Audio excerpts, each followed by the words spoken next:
Yep, thanks for showing up here at Nova Labs. So we are being filmed, so ask your toughest questions and make me look foolish. So we're going to talk about sharing ideas, disclosure without exposure. So this is something that people are generally fairly concerned with. They have an idea, they know they need to get validation, they need to get traction, but they're really afraid somebody's going to snatch up their idea and they're going to be Facebook too. So that's what we're going to cover. So introduction, a little bit about me. I see a lot of familiar faces, but for people that aren't familiar, my name is Callye. I've developed over 200 products. I've worked with solo entrepreneurs, startups, Fortune 100 companies. I do a lot of speaking engagements here at Nova Labs and around, so if you're interested in product development or an element of how to get a product from idea to market, let me know. So just a couple updates. So kind of a year-end update. I've done one of these classes each month here at Nova Labs, and I'm getting a lot of questions about, well, what's next? Are you going to start over again? I just gave a talk at USPTO that was a broad overview of the whole process. I could start again, or I could do deep dives into really specific topics. So, you know, that's the only thing that I ask of you is feedback. If you have a topic that you or someone you know are particularly interested in, just let me know. That's the only thing that I ask of you guys. But that's it. So, protecting IP. This is really great. So this is us in our makerspace. You know, this is us in our woodshed. We're working in secret. So, you know, over and over again, I hear, particularly from first-time entrepreneurs, I hear something like, "I don't want people to steal my idea," or "I'm afraid if I get somebody to help me, they're going to run off with it." So they build in what I call stealth mode, right? They build in the dark. They don't get help. It takes a lot longer. They build suboptimal solutions. They don't get traction. It takes forever, you know, multiple years to do something that somebody could do in weeks. So work in secret, fail in secret. That's your best outcome, right? And this is kind of a joke, but it's a real deal. The best outcome that you can have from working in stealth mode is that nobody finds out that you failed. Most likely, the only people that know that you will fail are going to be like your friends and family. So the people that are closest to you, they'll know that you worked really hard on something and didn't work. But you know, most articles, the thought leaders, they say things like get a patent, get an NDA, make people sign partnership agreements. All of these things are good in the right time, at the right place, but let's look at a couple of things that we can do in the process that don't slow us down, that speed up the process for us getting to market, getting traction, getting customers, where we don't give away the magic. So we need better approaches than just make everybody sign legal agreements that we don't have the money or time to enforce. So first, stepping back, why do we want to share? You know, we're in a makerspace. This is a collaborative place. We're all kind of familiar with the idea of learning from each other, showing each other what we're working on. So it's a little bit easier to sell here, but at other places that I speak, people are very, very interested in IP, and the idea of even discussing the problem area that they're working on is they're deathly afraid of that. So why is sharing important? Red Blue Collective, so my process for product development puts a high value on engaging your customers and engaging the people around you to accelerate and increase your probability of success. But engagement drives traction. Validation minimizes wasted resources, right? We're entrepreneurs. Our one finite resource is our own time. Once you start getting going, you might have 10, 20 different ideas, and you find what's the thing that I should focus the most on? Should I do this, or should I do this, or should I do this? You need to have good markers that tell you, yes, I'm doing the right thing, and then I should move forward. And you can only do that with validation. You can only have validation by going out and engaging potential customers. So otherwise, it's not a risk, it's a certainty. You're just wasting time. So the big pushback from this is, again, somebody's going to steal my idea. So this is a little bit of philosophy before we get into tactics and strategy, but you need to approach entrepreneurship that you're gonna win, right? Have the mentality of winning, right? So we're talking about being in an abundance mindset instead of scarcity mindset. Everyone has ideas, right? Everyone had the idea for Facebook. It was called MySpace, right? And before that it was called Friendster, right? But executing is really hard. Right? So entrepreneurship is scary, right? You can't control what everyone does. If somebody's gonna out-execute you, they're gonna steal your idea, they're gonna have the idea at the same time. If you're focused on all of those ways that you can lose, you're gonna lose, right? You need to focus on the things that you can control, that are inside of your control. You can focus on the things that you do, right?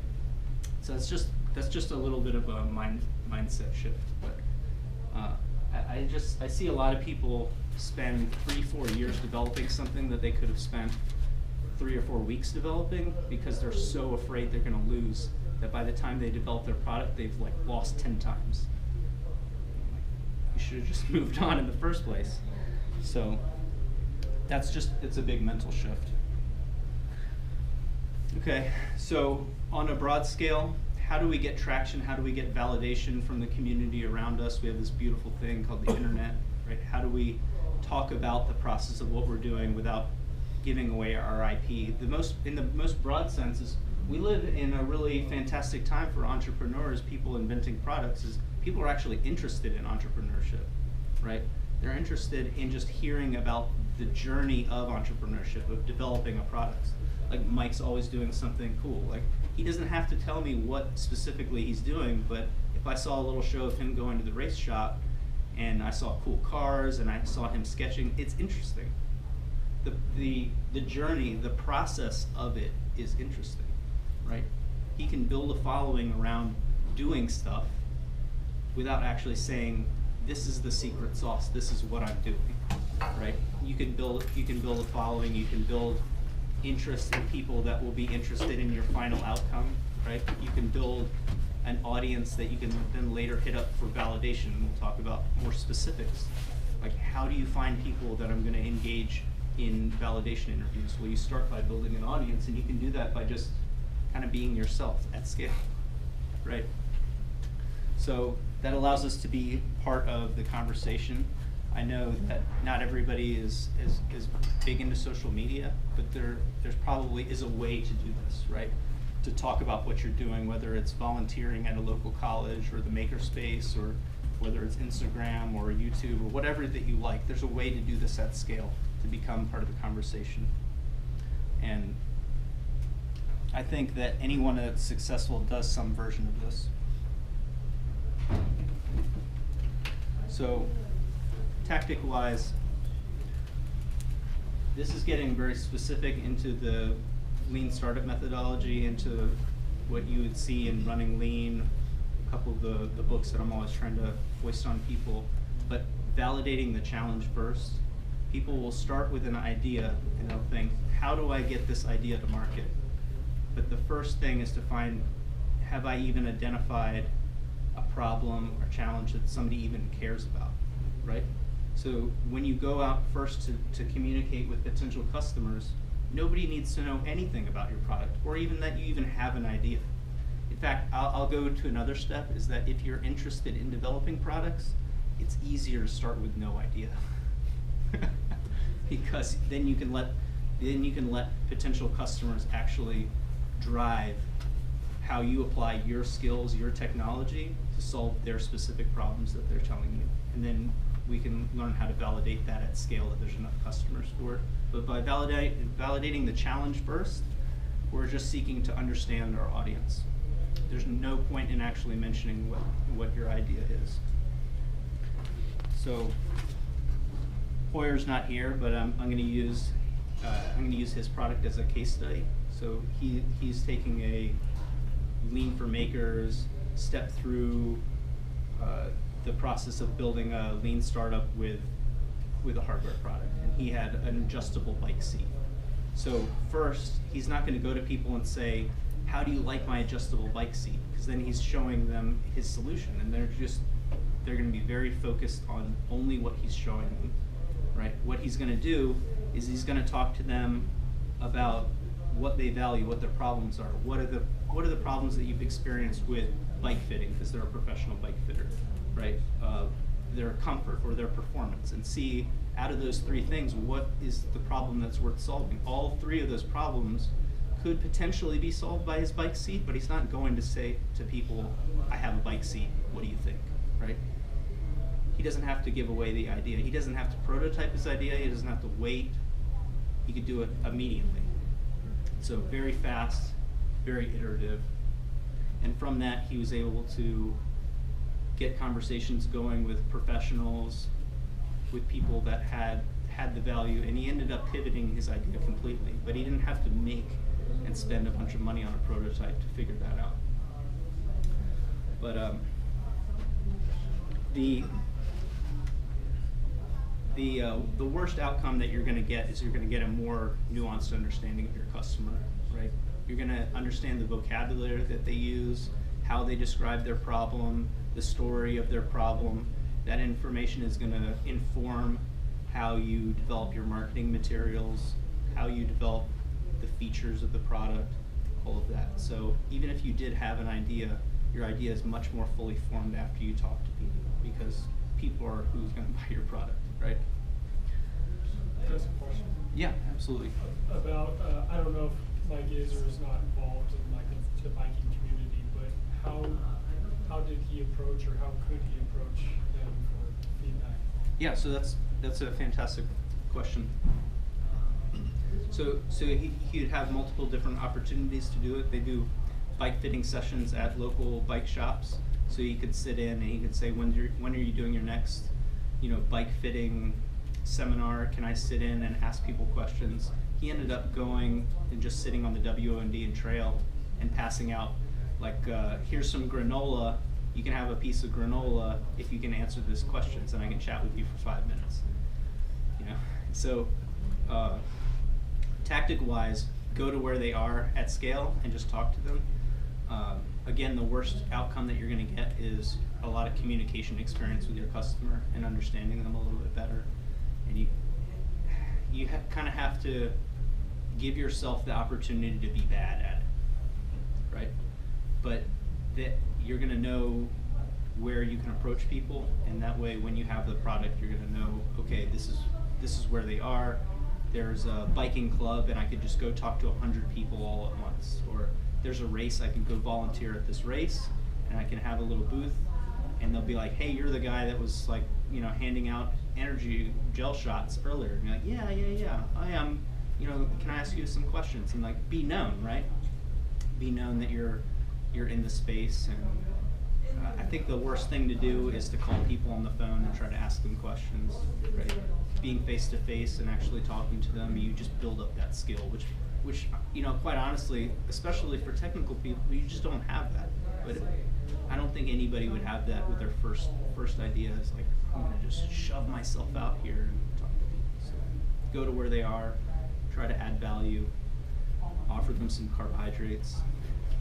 Pretty good. Yeah, good question though. But does that make sense? So you can get a ton of value sharing. We're sharing the problem space, and we're just being part of that community, and we haven't even gotten to the specifics of saying, this is what I want to do. Because quite honestly, if you think you know what you want to do, you're just wrong right now. You just don't know how wrong until you talk to a lot of customers. You could be a little bit wrong, or you could be totally wrong. So this is just a sample problem interview script. So that you could, if you wanted more information on this, there's a book called Talking to Humans. There's also a book called Running Lean, and both cover these types of topics. But demographics, I'm a big believer in interest-based demographics.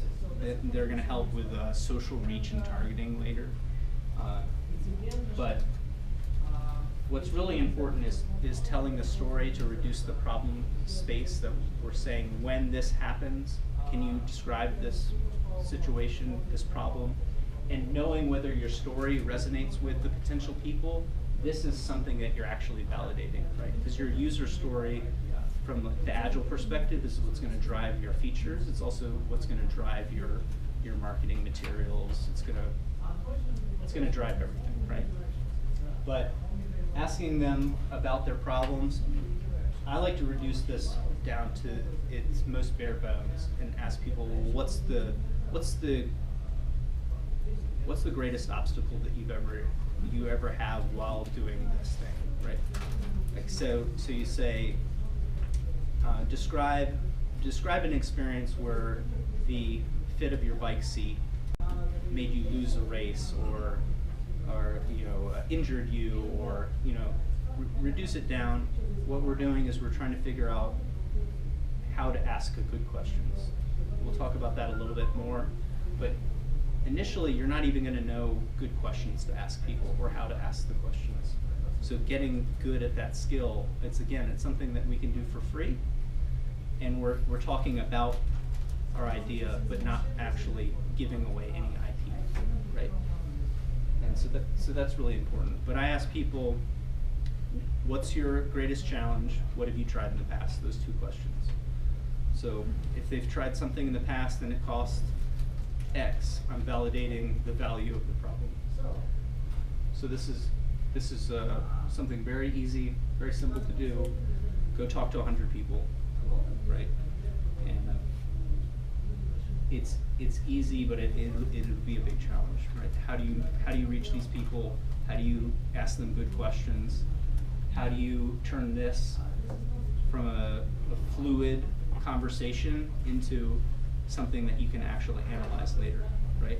Getting good at this will make you good at product development, and will make your ideas much more specific. So you're pulling emails there too as well for a list? Yeah. So Mike brings up a great subject, and I'm a huge advocate of building a mailing list. So as you're engaging people, you're taking that, putting it in a spreadsheet, gathering emails saying, this person favored comfort, this person was interested in performance, whatever the analytics that you were that are driving your feature set, driving the user story, you're able to identify those. But most importantly, I want to be able to segment that later, send out emails to people, so the next time when I have a solution to present, I know the people to present the solution to. Right? I'm trying to build a mini audience, and I'm going to bring those people along while I'm developing the idea.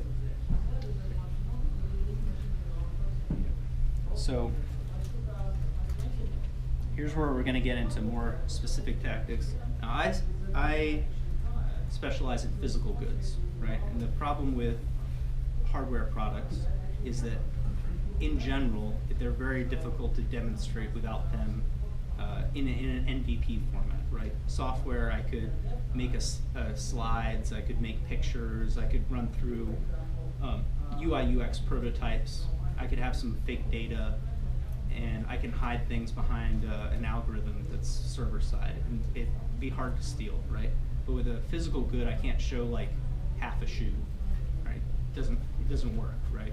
So it's a challenge. So how do we validate something that must be in a whole and still protect the magic? So we're gonna go over a few ways to do that. Again, it's very difficult, but there are some clever ways to do it.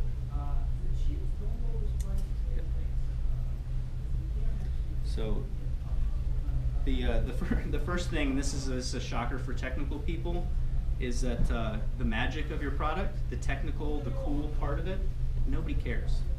Nobody cares about that. Right? They really don't. Like, maybe another technical person would be curious or engaged with that, but they're not going to purchase the product because it has a specific chip. Right? They don't care. Nobody cares about that. What they care about is the value that it's going to give. Right? So as a technical person, I might get all carried away and I'm like, oh, and this is really cool, I'm using this material, and this is why this works like this. But nobody really cares, right? That's not why somebody's going to make an emotional decision to purchase. So separating technical value from the real value, it's a challenge to restrict ourselves, but I really just need to talk about how this thing actually produces results. I just told him to write it down. Yeah, write it down. Circle it, underline it, Yeah. whatever. Yeah, so for most products, the technical aspect of the unique value proposition, right, is irrelevant to customers, right?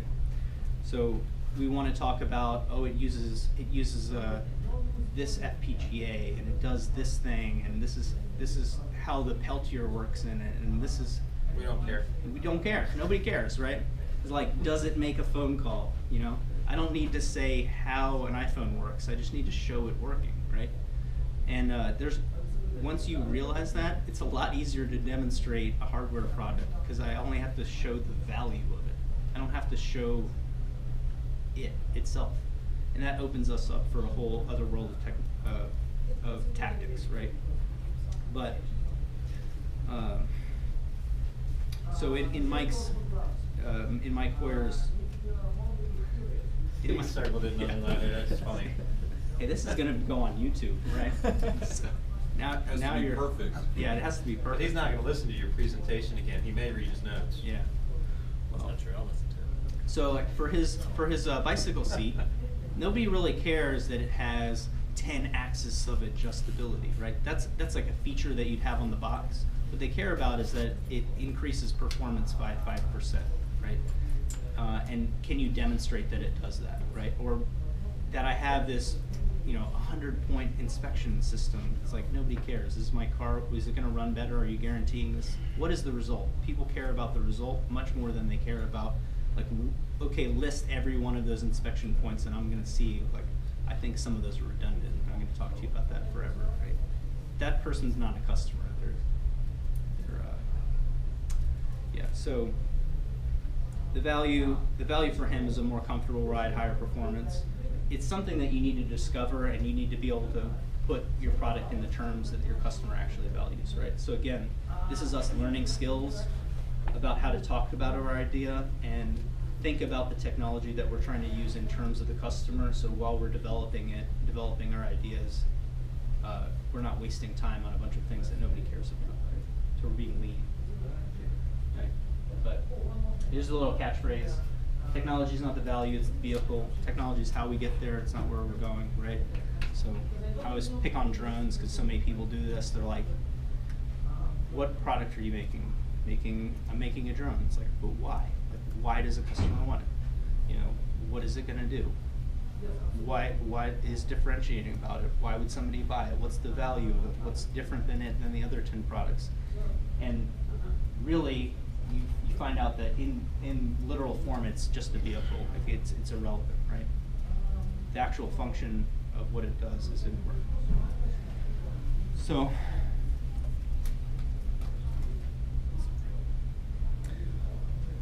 okay.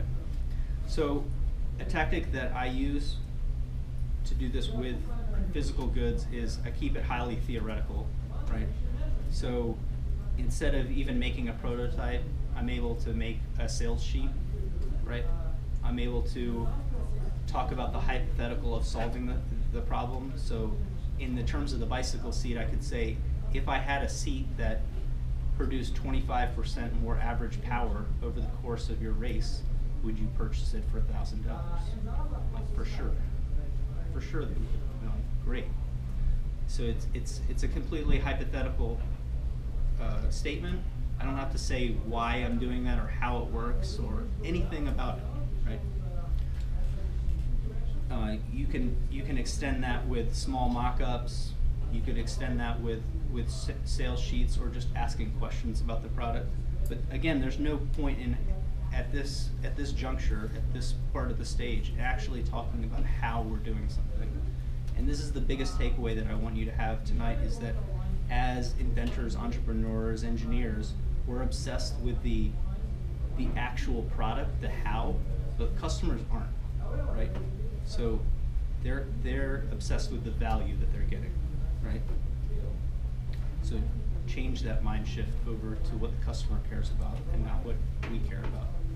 Yep. It's kind of like one of the biggest ramp ups was Faraday Future, and they had a whole hypothetical pre-release where they were like just talking about what problems they were going to solve with no renderings, no photos, no details, no nothing, just to get signups. Yeah.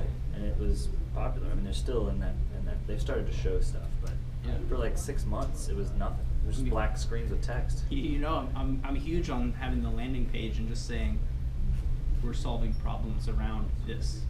If you're interested, sign up for more. And, It was everywhere. yeah, and pushing How it do you keep everywhere. it from turning into vaporware? Right. So at this point, it is vaporware because you don't really know. Hey, I'm definitely going to do this specific thing because you won't. By the time you want to do it, you want to do it for a person, But- right? That's a good point, because the way Faraday solved that is they were like, we've got nothing to show you but a list of accomplished people who are doing it. So they, Social proof. yeah, so they were like, we've got people who have done things similar to what we're trying to do. They're well known. So you would have to establish yourself as some sort of credibility and then say, I'm going to solve this next problem. And people would look at your past and trust your future. Yeah. Okay. I guess it just sounds a lot like, you know, If you have it's a- easy to say, hey, look, I'm gonna make a seat that adds 25% of your more power to your biking. Yep. And it's not possible or whatever. Yeah, but if you so have then what? if you have a history of winning bike races or being a coach for someone who did, and then you told me that, I'd probably put money in your camp because you have a track record of being successful in that space. So you're an expert within that. You know, you're an influencer So already. I'd know better than to say that I have a seat that You ruin your credibility if you did. So. Right. So it's definitely about a stair-step approach, but it's from the entrepreneur's perspective far less risky to go from general to specific than to work a really long time on a product and then try to release it, and then people are like, we don't care, or we're unaware that your product exists and you've spent $100,000, $200,000, $300,000 developing something, and then you decide, oh wait, people have to buy it, so now people need to be aware that I am in this space. I need to go find out how to talk to customers. I need to find out how to market it.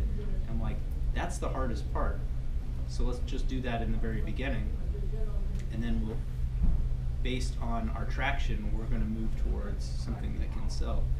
And I've seen a lot of people successfully where they've found other problems inside of their same space. So they say, well, I could solve this problem in a week and I can make money, and this is going to help finance me towards this big goal that I have. Because I've talked to so many customers, I know people will buy it, and I can have traction, and I can have market viability on the product that's the 2 out of 10 or the 4 out of 10, and that's going to help me get towards this, this end goal, this Mount Everest of a problem that I really want to do, and that's going to give me credibility in the marketplace. So it's not always about it just being vaporware. It's that we're trying to find what path that we want to go down. But, yeah. You're also saying, if I could, you're not saying I have. It's a different proposition. Yeah, I wouldn't make such specific statements on my landing page unless I was really like ready to execute. We'll talk about execution in a second, but yeah, as you get more specific, you want to be closer and closer to having a straight shot right to market. Right? So I don't know. If I made a statement like that, I'd have to be really sure that I could do it, right? Because those specifically, like those numbers are so ridiculous that bike seat would be worth $100,000, so everyone would buy it. It was your example. So Yep. that's why I'm going that Yes, way. like ludicrous. So this is a fun but really paranoid method. So solution of beautification. So as you're going and you're developing different products, different ideas, we're really focused on engaging customers, but there's no reason that while we're trying to figure out the problem that's worth solving and honing our idea, that we have to talk about our golden idea, right? So Eric Ries, so he's the lean startup guy. He says go out and try to get somebody to steal your idea. You'll see how hard it is to sell ideas, right? People just don't take them seriously until they're fully formed. But I would challenge you to go out and try to validate a parallel or an already cold idea where you say, I think this idea is better than this idea. Well, if you're going to throw it away, try talking to customers about it and see what they say. Do they come to the same conclusion that you did about it not being as viable because of this? They might give you feedback that makes you change your mind, right? They might validate for the same reasons that you got rid of it, and that might make you feel better. Or if you're feeling really fun, take your competitor's idea and validate it with potential customers. Talk about the idea in generalities and see what your potential customers say the downfall of your competitor's product are. You'd get competitive analysis and you'd engage the customers at the same time, right? They'd tell you the feature set of what all the weaknesses of your competitor's products are. So the best way to not release your IP is you're talking about the IP that you're not going to use. But this allows you to validate the reasoning of why you've chosen out of path A, B, C, D, you picked D, right? Can you give a case study? Can I give a case study? I mean, like we were just talking about bike fitting. Yeah. So how would that conversation look with a parallel product in bike fitting? Would you actually talk about an existing tool and ask them to review it, or what? Yeah. So in that space, there's the large bike fitting machines. There's professional bike fitters as a professional service, right? So you wouldn't say anything about your idea, you would just ask them about the existing solution. Yeah, so you could say, hey, so when's the last time that you got your bike adjusted? And they say, oh, I didn't do that because it just takes so much effort and I have to go in there and there's all these problems. Or, hey, there's this adjustable, we're going to make an adjustable bike seat and you can adjust it while you're riding the bike. And they say, oh, there's a product like that and I've used it before, what I've tried in the past. And it doesn't work because of this reason, right? So you're telling them what problem you're going to solve, and then they tell you why your idea won't work. Yep. I get you. And you're like, okay, so Hoyer's pivoted to his seat Zappos idea because he went and talked to a bunch of people. Great. And they said, well, the biggest problem is that bicycle seats are really expensive. There's tons of them on the market, but you really don't get a chance to try them until you get them. Right? You go into the store and they have like 5 or 10, but there's hundreds of them, and they're all for different purposes.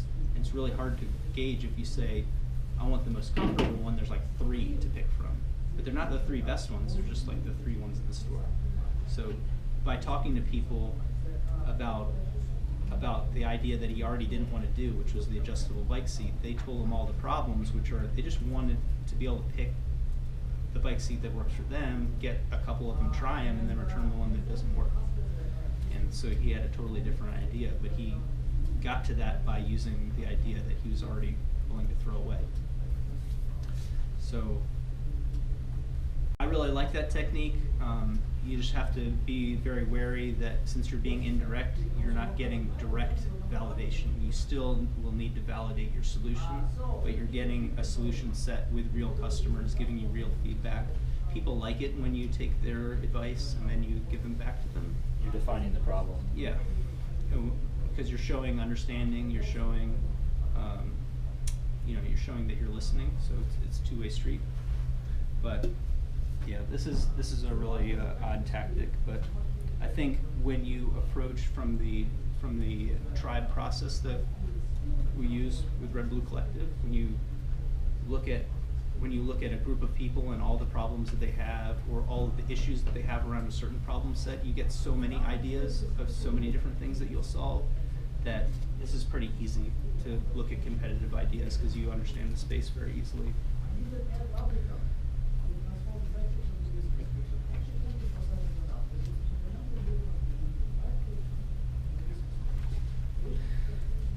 So that was a little bit about solution validation tactics.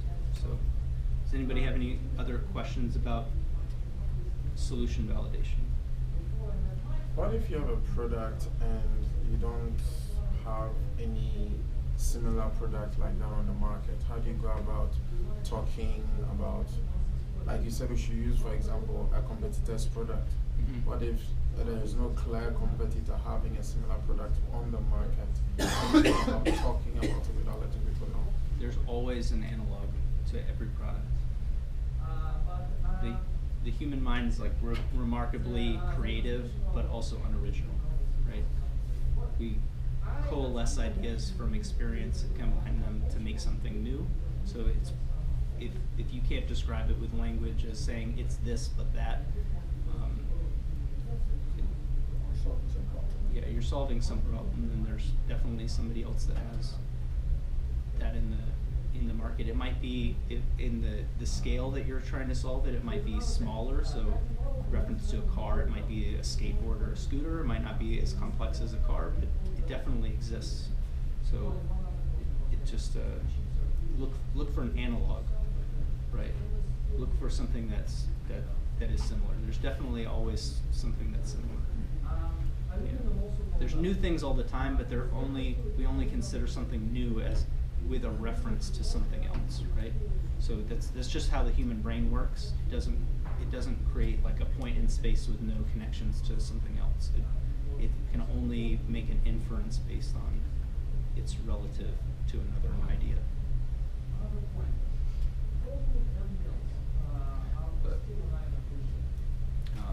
yeah, if you think that there's an existing solution in the market and you think that it's really weak, if you use solution of Beautification to go out and talk to 100 people, interviewing them about implementing the idea that you think is really weak, and everybody says it's awesome, it's the best thing ever. You know, maybe I shouldn't pursue this. This product really works. People love it.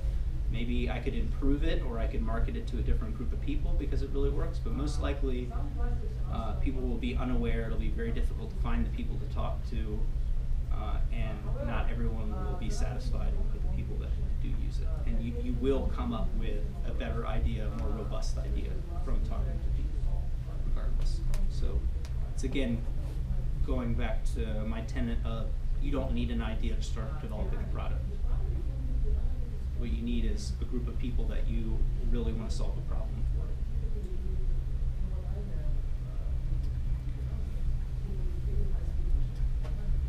So kind of shifting gears. This is, Callye, can I yep. just say something? Yep. Having had some conversation with you, I've started writing my marketing materials. Mhm. Great. It's the hardest but- thing in the world. What? It's like the hardest thing in the world. Actually, I'm glad you said that, because Yeah. I was wondering if I had lost some brain cells. It is surprisingly hard. Yeah. But it does require that you know the problem that you're trying to address. Absolutely. And often when you try to put it into the kind of gee-whiz marketing speak, you start finding yourself reaching for more dramatic features, and you start listening to the conversations you've had. Yeah, absolutely. Yeah. I generally dislike writing, so I really like the idea of engaging users and getting their user story and essentially copying the way they describe their problem. And then instead of using I put their name or a false name, and like that's the infomercial, right? When I do this, this happens, and I hate it. Like, no. So, using their words, using their vocabulary, and literally using that intelligence to drive how I talk about the solution. It's just kind of a hack for me. I want to get back to making cool stuff, I guess, instead of talking about it. But yeah, it's very difficult for me. I'm at the stage with Red Blue Collective where teaming up with somebody that would be the best thing. It's just really hard for me. So this will carry through across all of product development. This is both introspective and in regards to your customers, asking better questions, learning how to communicate with people, this is important, right? As you do validation, the temptation again is to say, I have this idea, I want to tell everybody about this idea. One, that's off topic, we're talking about how we protect our IP, but also you're constraining the conversation down to how they interpret the idea that you present them, right? So you're not getting the good feedback about what they want, their problems, how they experience life. You're not getting that anymore. So asking better questions is not something that people generally are good at, right? You're just not, right? But by practicing, you're honing your ability to ask questions about that problem space. So if you can't ask great questions, again, technical people, we fall back on talking about technical topics or talking about solutions, but it's really just not in anybody's best interest. You're getting poor feedback, you're probably giving away the magic. So asking questions like, if I did this, would your problem be solved? That's a very late game kind of question. You're again constraining the problem space. It's not a really great question. People are really poor predictors of their future behavior.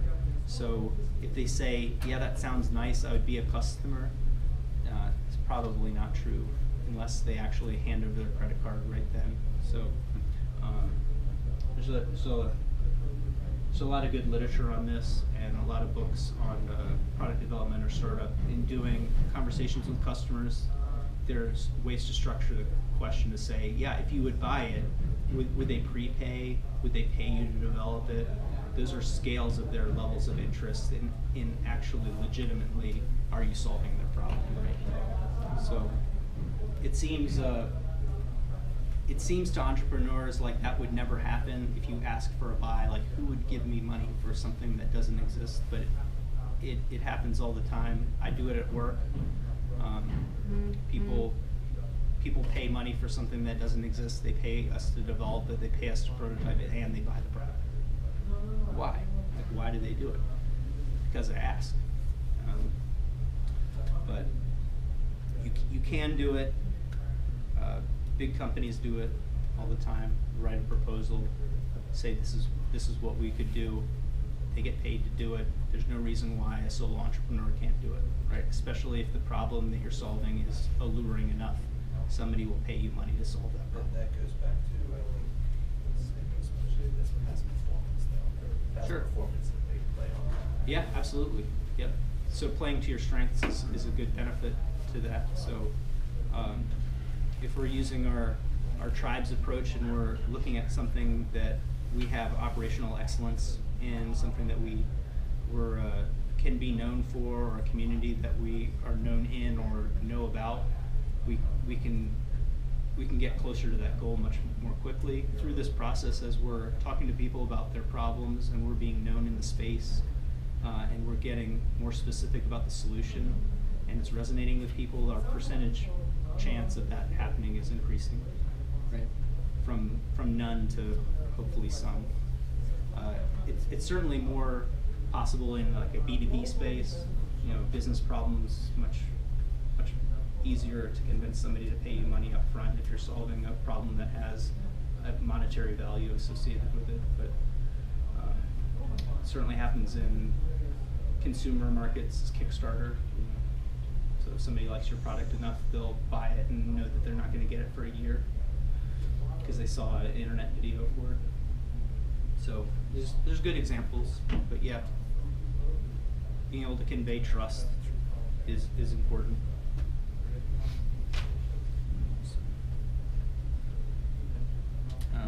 Yeah, I'd be in trouble if I didn't mention patents. So a lot of people I talk to are patent crazy. So I'll throw this in here. I'm not a lawyer. I don't play one on the internet. So if you really feel like you want to have a patent conversation, go talk to a patent attorney. I give you the names of plenty of them to call, but don't ask a barber if you need a haircut. Lawyer's going to tell you need a patent. That's what they do. So again, take everything I say with a grain of salt, but I've definitely seen more people waste time waiting on getting a full patent than actually successfully use a patent. The ratio is staggering, right? There's a reason why there's a PPA, provisional patent. It's there, it's a tool to use. But for a lot of short-term innovation products, by the time you would wait to get a full patent, the window could be closed, right? And I think getting to market is a little bit more important than protecting fleeting IP. Is it okay to ask a question? Yeah, oh yeah, absolutely. Having done this, Mhm. not waiting, and a little bit of listening about this, it's a way of framing risk. So you keep working while you're working on a patent. You can spend a lot of money on a patent. You gotta find the right attorney. You got your interests at heart. Yeah. That's not as easy as you think. Yeah. And then if you don't make a quote that someone else does, then you might be able to extract some funds.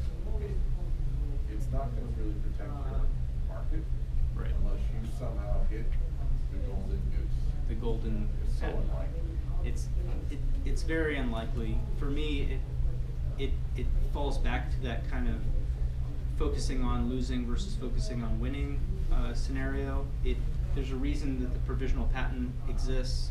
If we focus on understanding first and documenting, getting our PPA in place, using that as part of our process while our patent is going, that's the ideal structure of the situation. But in my experience, a lot of people get involved in a patent immediately, right? Before they've made a prototype, before they've done it, they're so afraid that they don't want somebody to help them even create a CAD model of their product until they have 5 patents in place. The only reason I've actually ever seen patents be useful is if you're trying to raise funding. Yeah. That's what I was thinking. That's about the only time, because then you can go to your investor and say, hey, look, I've got a patent, nobody else can do this. I mean, we can do this, but I can't do it by myself. So I need money, give me large amounts of money and I can. So the mentality inside of like money raising is shifting. You're right, but the counterpoint to that is they want to see sales on IP. So like dead IP is worth negative whatever you spent on it. So, but if you have sales on it, then it's an asset. It's an asset on your books. They're like, not only are you selling, but you have a monopoly on selling. It's fantastic. But otherwise, they're like, you're a poor business person. You know why? The other thing to know is that for most relatively technical products, there's not one patent that you would have. You might have a single patent, but more than likely there's like 2 or 3. Maybe throw in a design patent. Design patents are kind of cheap. Then if you want to sell worldwide, you're going to have some international patents in there. So you'll hear people say like, oh, well, patents, it's like $8,000. That's not too bad. Like, well, it's not, because you're probably going to have 2 or 3 patents. And then you're going to have to worry about international patents. So you can just multiply that a couple times. But the cost of being wrong at that point is pretty high. So they exist for a reason. A firm believer in patents. I just want to make sure that you patent something when it's patentable. So how would you proceed with your products? Like you go with provisional first, try to disclose a little bit, and then have a patent. Yep. Is the path? That's what I would do. Provisional patent, $65. There's some credence to actually working with a lawyer that will help convert your provisional patent into something that you can identify real claims with, right? Because what you're actually claiming the invention will do. If you write your own provisional patent, you would have to understand how patents are written. PPA, you can just do any fool thing that you want. And they're like, sure, okay. But then when it goes over to be converted into a full patent, it's going to be denied. It's not written by a lawyer. So getting someone to help you write the PPA is still going to be relatively inexpensive, right? But just don't assume that that means that they've done a patent search. They haven't, right? That the claims are patentable, right? Which they're not. So there's a lot of downfall to it, but that's why it exists, is to give you a runway. would the PPA give some sort of protection or comfort Mhm. for us to share? Yes, yes. So that's what it's for. And then when you get your full patent, it's retroactive to the point of filing your provisional patent. So it exists for a reason. I just tell people these two things because we're talking about lean, and waiting is one of the 8 wastes of lean, right? So, but doing the right things at the wrong time is a waste, right? So, generally, for entrepreneurs, small businesses, money is a constraint. Time is a constraint, right? Time is our biggest constraint. I don't want to wait 2 years, 3 years to get a patent. I want to like sell it next week. So how can we avoid that? And so that's my 2 cents. But you can go talk to a lawyer. Get a professional haircut. opinion. You need a haircut. That's right. Yeah. You can always walk away from the $65 as well. you can walk away from the $65. So I mean, putting a provisional on, I would argue always. Yeah, it's so cheap. It's so Cheap, easy to it's a do. no-brainer. Like And if you want to take it to full fruition later on, fine. yeah, absolutely. Yeah, and it's far more defensible to have a poorly written PPA than no PPA at all. We were talking about it at one point too, so as you're developing, as you're revising your idea, you have to update or get a new PPA every time you've made a change that's big enough that the IP no longer is. If you're broad brush enough on it on the inbound, you can adjust and tweak it as you get there. It's, I mean, the ones I filled out were pretty specific enough that unless you're talking about design, if you make a change to the core IP, mechanical, or your technology changes enough, then you want to get another one. It's so cheap.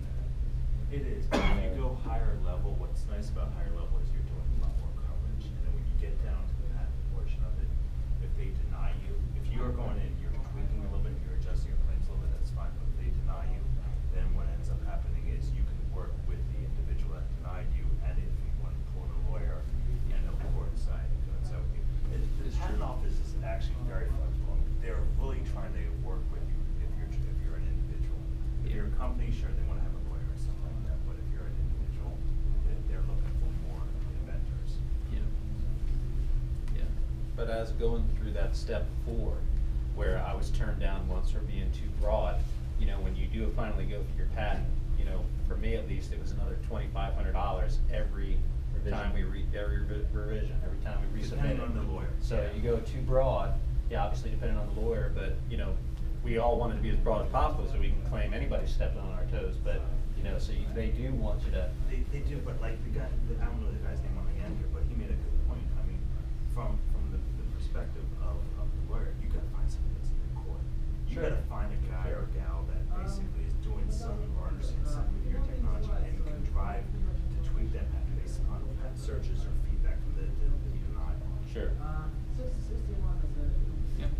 Which is not an easy task. It's not that easy. It is a specific patent question. If you look up a patent that's on a product, will the attorney who wrote it be identifiable?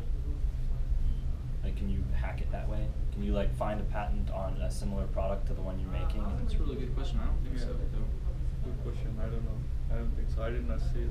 Unless you can identify No. the signature, I don't think you probably know. But yeah, patents is like it's a really broad thing. But the real takeaway that I want everyone to have is they're a tool. We have them for a reason, but they're expensive. If they slow you down, spend money on buying time. Don't spend money on things that slow you down, right? So if you are disclosing exactly the same thing that you have in your PPA, would that be okay? Sure. So if you are completely disclosing all details. Yeah, so unless you're selling like a manufacturing process, I can't think of a whole lot of scenarios with specific product development where you actually have to talk about the dirt level, the nuts and bolts of your product, where the actual claims that would be in the text inside the PPA would be important to a customer. With process technology, it's important because it's very transparent, right? But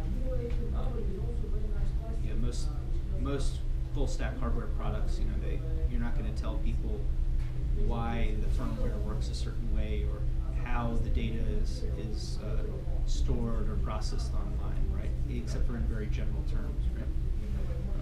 Like Facebook, you can see how the output of the algorithm, and you can say, oh, well, we'll show you things that you're interested in more frequently. And you're like, oh, that's cool. They don't tell you how the algorithm works, right? They don't really need to. So, a lot of books or online articles that you'll read, they'll talk about inventor logbooks or where people would mail things to themselves and all these schemes. So a lot of that was more relevant previous to 2013, where it was First to file. Yeah, it was first to invent, right? So documenting that you were the person that invented it first was critical, right? We were the only country in the world that had that. We've changed over to first to file. So I think that conducting an inventor logbook is really great. If worst comes to worst, it's like, that's the book, that's your book, that's your content, that's something for posterity. It's great, right? It keeps you organized, but as far as legal protection goes, it's greatly diminished in its value. So just bear that in mind if you go to a blog article and you have to keep an inventor's log. They even sell them on Amazon. You can get it's basically a composition notebook that costs twice as much as this inventor's log. But, so they'll tell you all this stuff. I think that documentation is really important, but mostly for posterity or marketing, not really for protecting your intellectual property. At the Inventors Club, I won an audiobook of Stephen Key's One Simple Idea. He's actually coming here to speak in April, so I'll probably post that to my list.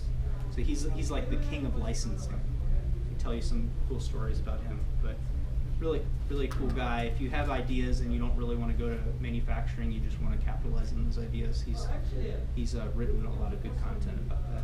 So pretty cool. But his audiobook is pre-2013, so he's saying the person with the best documentation usually wins. And I would put the caveat of that with the best documentation if people have equal time and money, right? So if Apple wants to squish you like a bug, I don't care how round your corners of your rectangle are, they're gonna get you, right? Their patent and money is better than your patent and money. So yeah, bear that in mind. Documentation's good practice, but it's not what it used to be. So we'll move on. So this is my favorite topic. So this isn't really an adjacent topic, but as we're doing product development and we're talking about sharing our IP, can you create an idea that is defensible enough that it's something that you can do, that if I told you the exact idea, you would be a user, but you couldn't actually do it. Like you couldn't capitalize on it, right? So when we talk about product defensibility, how can you structure your customers versus the value versus your product so you can communicate, collaborate, engage with customers, but they aren't people that are going to like run off and they're not going to steal your Facebook idea or whatever the thing is. So this is kind of difficult with novelty products, but we'll talk about the number 2 thing on the list, branding, right? But generally, how we're doing that is specific expertise, branding, and our next version of our product, right? So like at Kform, we make a product that's really, really niche. It's really expensive. Like, you could see the product and you could have it, and you wouldn't be able to make it, right? It's just too odd of a thing, right? And it's fairly defensible, right? It's a good, not breakthrough, super build a giant business. We're not going to be the next Lockheed Martin, but it's a good product, and it's very defensible because it's very hard to replicate. Right? So, making a product that uses your unique knowledge, that's a big thing. It goes back to our tribe's input. If we're a member of a group of people that we're tied into. We're experts to people outside of that group. We're able to get to that expertise status more quickly, but it's also defensible from the outside. So next is branding. So we live in the internet age. We live in the personal brand age, right? So we don't all have to be the next, YouTube star or anything like that. But inside of our community, can you be well known for the specific situation in which you're solving a problem? Is that a possibility? Maybe that's not something that you like, but that is going to wire in defensibility. It's also going to make all the other things that we talk about a lot easier, right? Being an influencer or being attached to an influencer or adjacent to an influencer makes things a lot easier. And branding isn't what it used to be. It doesn't have to be a cool logo or cool marketing, right? We talked about documenting the process. It could just be an approachable person inside the space, and I'm a peer, and I like watching you do your thing, right? No one can be you, so you're like your own brand, right? Being the authentic version of you. Nobody can steal that, and the internet lets you be able to do that at scale. So that's something that you could talk about for a long time, but I think that's a lot more powerful than just one line. But the next product defensibility item is having the next product, having the next solution, right, on cue. So if you look at how larger companies develop products, they don't develop them like most entrepreneurs, where they have a 6-month cycle and they release a product every year and a half. That's not how a big company does it. They have an 18-month cycle and they release a product every year or every 6 months, right? So you can't steal the next product that doesn't exist, right? The one that you haven't released is the most defensible idea ever, right? So if you're pushing out to market and you're adapting and improving all the time, China can steal your old IP as much as they want. They can't steal your next IP. You're always ahead. So structuring your process around always releasing is huge, right? We see that. I pick on Nest as a good example. They were ready for their V2 of their product, and all it was a user interface change to the LED. They didn't really change much about the product, but they knew that other people were going to be in the smart home space, so they released a product, and they were ready to release the V2. When the V2 came out, they had scoped out and worked on V3, V4, right? Adjacent products for it. They were ready, right? But most people focus really on the one thing that they're doing, right? Through this development, through talking to people, you'll probably cull ideas as maybe this is the V2, or this is the thing that I wish we could do, but it's too complex, or I don't have enough money for. So those things that you can roadmap out. The next product is easily the most defensible product. That also feeds back into expertise. Yeah. Because you're the expert on your product, so if it's something everybody likes, then everybody's going to buy the next version from you because you define, let's say, your net, your nest, or whatever. Yeah, absolutely. Yeah, and it keeps you relevant, right? Because you don't want to be the one, I released the one product and people were really excited and then they never heard from you again, right? You want your customer that bought the first one to buy the third one, right? They see the second one and they were like, oh man, I should have just waited 6 months. I'll get the next iPhone, It's like, are you crazy? Your existing one works just fine, right? But it is always churning, it's always coming out. You can see at scale how obsessive people get about that, thinking, oh well, maybe the next version of this product will have these features and it'll have this. It gets a little silly, but all three of these elements, they're natural outcomes of our tribe focus, right? So operating within our locus here, our power base. As a tribe member, you have expertise. Tribes resist outsiders, right? They defeat copycats, right? So you have automatic branding because you're like, I am part of your group, right? And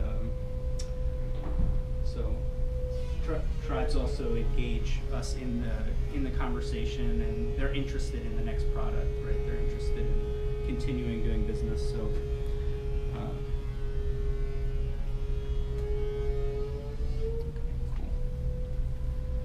So as we grow, as we scale, this becomes a big issue for people. So pushing out, we can't do everything, so we have to go out and get partners. So manufacturing partners, engineering partners. So how do you engage other people outside of your organization or bring people into your organization without giving everything away? So for me, this is where NDAs come into play and can be appropriate. I get pretty frustrated with NDAs pretty frequently. I get asked to sign them all the time, and I usually tell people no, that I don't want to sign them because they, if you want somebody to sign an NDA, particularly a partner, make sure that you have a reason that you want them to sign it, right? That you're actually have a case where they're going to be exposed to intellectual property. So like me as a manufacturer, I don't want your intellectual property. I don't want it. If I'm just making something for you, I don't want it. So if they give me the NDA, I say, how about we make an agreement? I don't get any intellectual property and I don't sign the agreement, right? All your drawings are copyrighted. I'll just make those parts. I don't want to know what they do or anything. I don't care. Because if you were going to engage me as a product developer and I was going to know who your customer was, it would be absolutely fundamental that you have that person sign an NDA, right? That's super important, right? If I'm going to know the why of your product, that's really important. Anybody that knows the why should probably be signing an NDA, and you should be selecting those people very, very discriminately, right? So operating agreements, this is with partners, you bring people on. This again gets into the murky waters of legal, but business is complicated. As people grow, maybe you're the manager, or you're the product guy, and you want somebody to make sure that all the books are kept and that the lights are on, and you just want to do your thing, right? So you need to bring in an employee, or you need to bring in the business guy, right?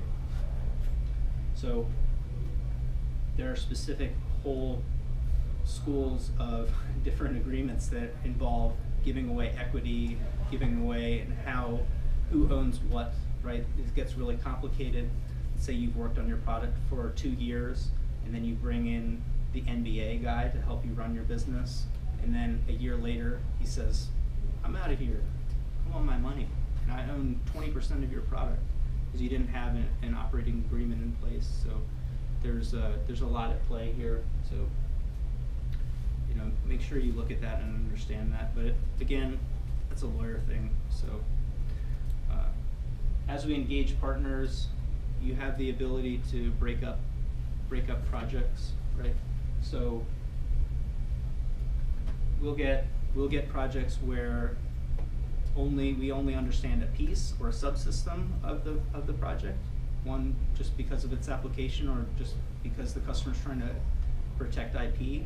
So we're essentially making a sub-product of a larger product or system. So we know the inputs and outputs, but we don't know the actual why of it, right? We're making a cog in a system. And I mean, this is used in the defense industry pretty extensively, right? So we might understand 100% of a subsystem, but we don't understand 1% of the entire system. We don't know where it's going to go or why it is the way that it is. We just understand the requirements, what it's supposed to do, and that's it, right? So you could break it up like that. That way you can get good design outputs because I understand the why of this one little piece, but I couldn't actually apply that because your idea is much bigger. You could scale that down. You could have people work on, say, just the mechanical piece, and they don't know the software level, they don't know the hardware level, right? You could have an industrial designer design the shape of a product, the look and feel, and then you could apply that on the engineering level and discontinue a relationship with the industrial designer. There's a lot of ways to segment up this and pick your partners wisely. In my opinion, it's better to have less partners, right? it's better to have people that understand what you're trying to do. You're going to get better results, but different projects will look different ways, right? So the idea of breaking it up so you're not giving 100% of something to everyone. You can extend this to manufacturing, and instead of having a turnkey product, you can have one company do all the mechanical, you could have another company do all the electronics. The downfall of that is you'll probably have to put it together yourself, and kind of a pain. But, so. Well, that kind of segues into an earlier topic about fit of parts. You're saying one company should handle all mechanical assembly so that you can guarantee fitment? Yeah.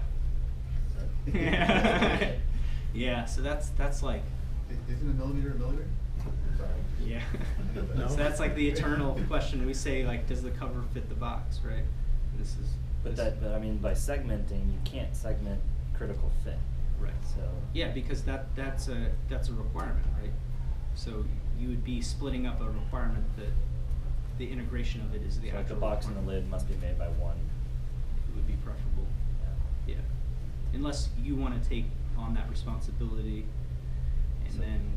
So your IP better not be how the box fits the lid. Yeah. Yeah. And you better understand all the manufacturing processes and how to tolerance drawings properly, and what are the potential risks, and you better try it a couple times at different scale before you make 10,000 of something, and it's like.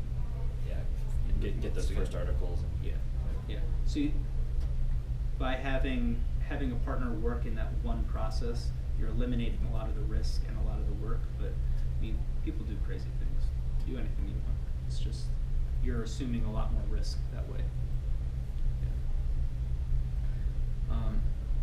And then this is an aside. This happens way more frequently than I would ever like it to be the case. Is that people develop products and they have partners develop a product for them, and then they don't have the documentation for it. Right? So people will come to me and they'll have a prototype or they'll have 3D models, but they won't have their manufacturing package.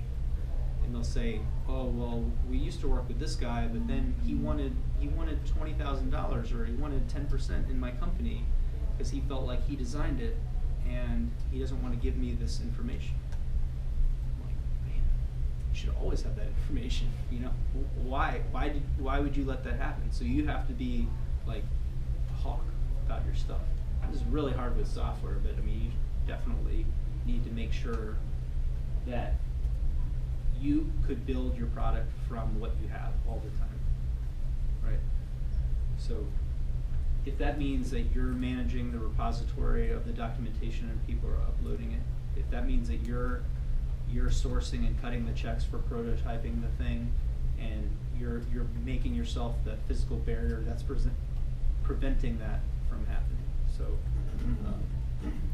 yeah, this happens way more frequently than I would imagine, but make sure that you can actually build your product, that you own all the documentation. It's very clear with your partners. They're on a work for hire basis, right? I'm gonna pay you $5,000 to design a product for me. Everything that you do that's a deliverable, or everything that you do that's a prelim is gonna be owned by me. That you understand the IP of how that's going down, right? And there's a lot of different contracting types, you know, for how IP is split and when it gets transferred over and how that works. So be really specific and make sure that in the outcome that you own everything. Right?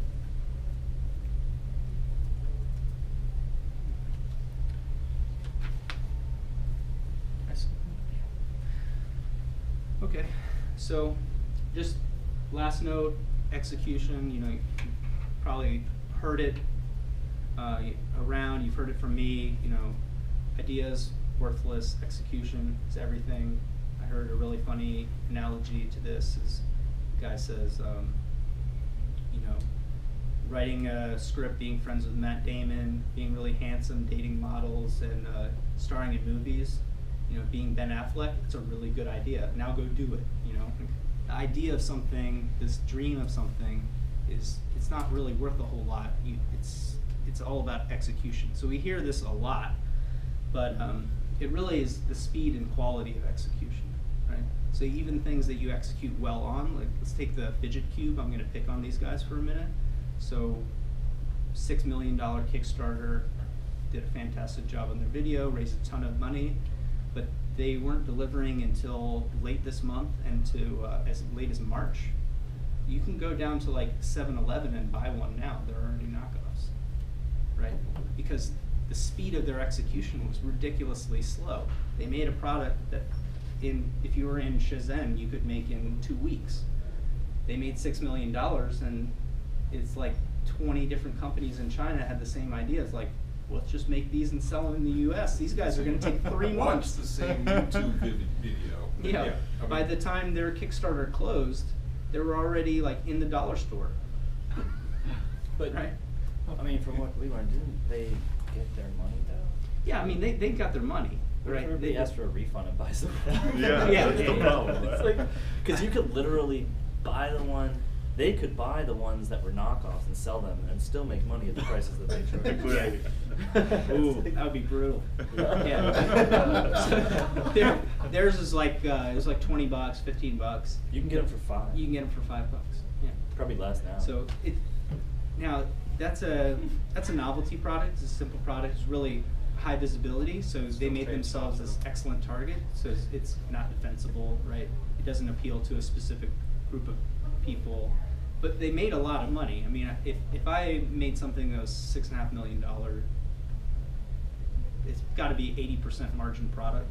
Like I wouldn't consider that a failure, but it's also outside of your control, right? It's not something that you couldn't make that product and nobody's going to knock you off, right? If you have a good idea, it's definitely going to be knocked off, right? If it's worth stealing, somebody's going to steal it, right? Somebody's going to improve it. Somebody's going to make like the fidget hexagon or dodecahedron or whatever. Sincere form flattery, right? Yeah. But like they won on an extreme level, so it's fine, right?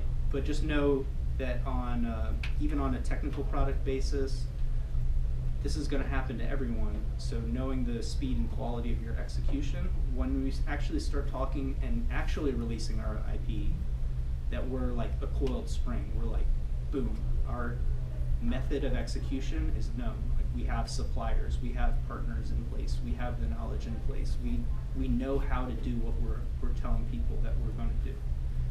We're not like still in the tinkerer mode, right? So big discernment that I tell people is personal development is not product development, right? Like I'm teaching myself Fusion 360. That's fun, right? But if I had to make money, I'd use SolidWorks. I have 10 years of experience in SolidWorks. I wouldn't fool around. Like, that's personal development. The other one is product development, right? So tinkering around in your basement for 3 years with an idea, that's not being an entrepreneur. It's tinkering around in your basement. It's fun, but not really that profitable, right? So be ready to execute. I think that's really the most defensible thing. Execution. And that's it. Questions?